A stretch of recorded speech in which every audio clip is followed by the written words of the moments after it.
Le crack a eu lieu. Paris, Tokyo, Londres, New York, toutes les bourses ont vu leur cours s'effondrer cette semaine. Ce qui se passe actuellement aura un impact dans les prochains mois et les prochaines années. Le coronavirus, c'est l'étincelle, le détonateur d'une panique financière. Mais l'effondrement des cours boursiers était prévu de longue date en fait. Dans cette vidéo, je vais essayer d'expliquer les causes et surtout les conséquences d'une crise qui ne fait que commencer et qui s'annonce bien pire que celle de 2008.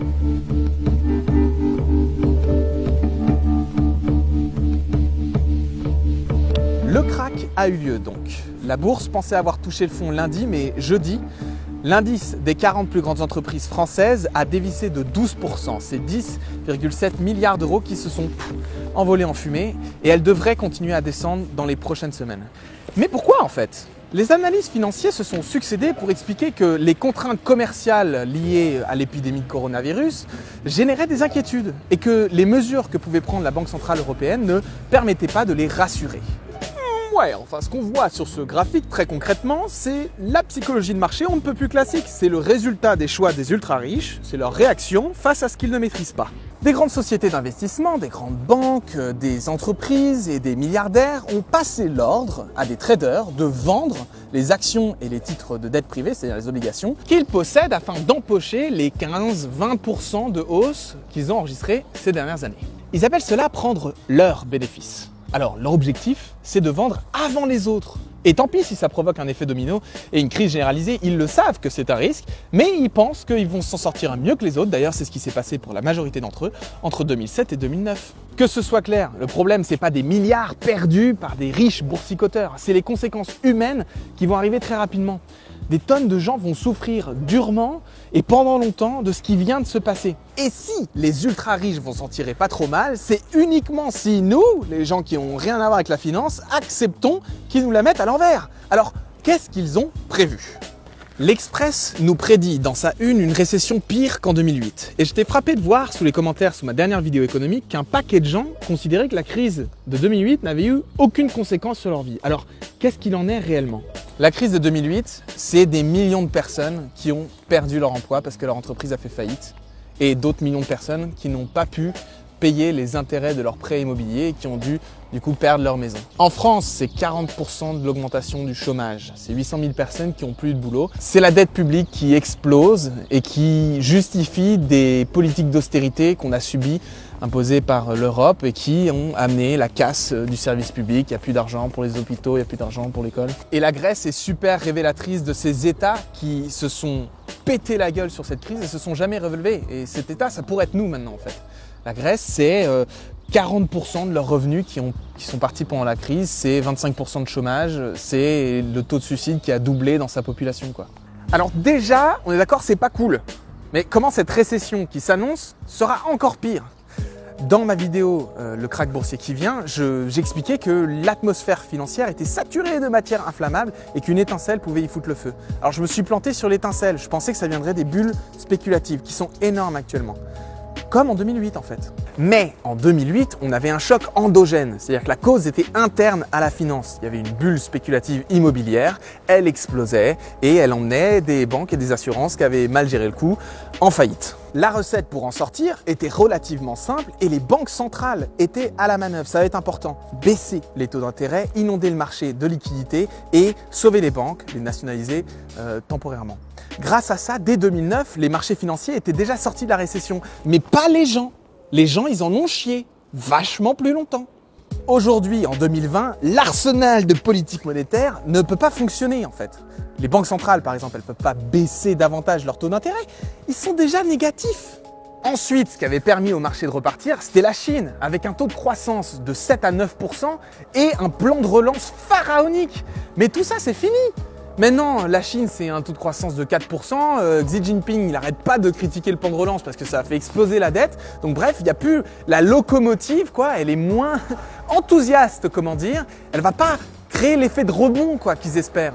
Troisièmement, les grandes puissances ont décidé que c'était le bon moment pour se livrer à une joyeuse guerre économique sur fond de pandémie et d'économie totalement arrêtée.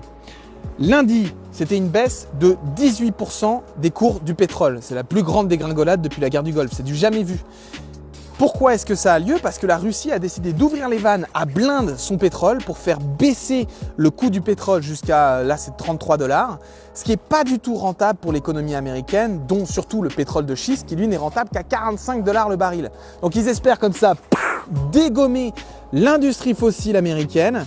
Tout ça n'est pas fait vraiment pour calmer le jeu, quoi. C'est un peu la cerise sur le gâteau. Bref, j'avais expliqué tout ça en direct sur Instagram, donc si t'es pas encore abonné, vas-y. Mais surtout, c'est la situation financière globale qui est bien pire, et elle tient en 2 mots. L'endettement total. L'endettement privé et l'endettement public, c'est 280% du PIB. Alors, tout va bien tant que les gens payent les intérêts de leurs dettes.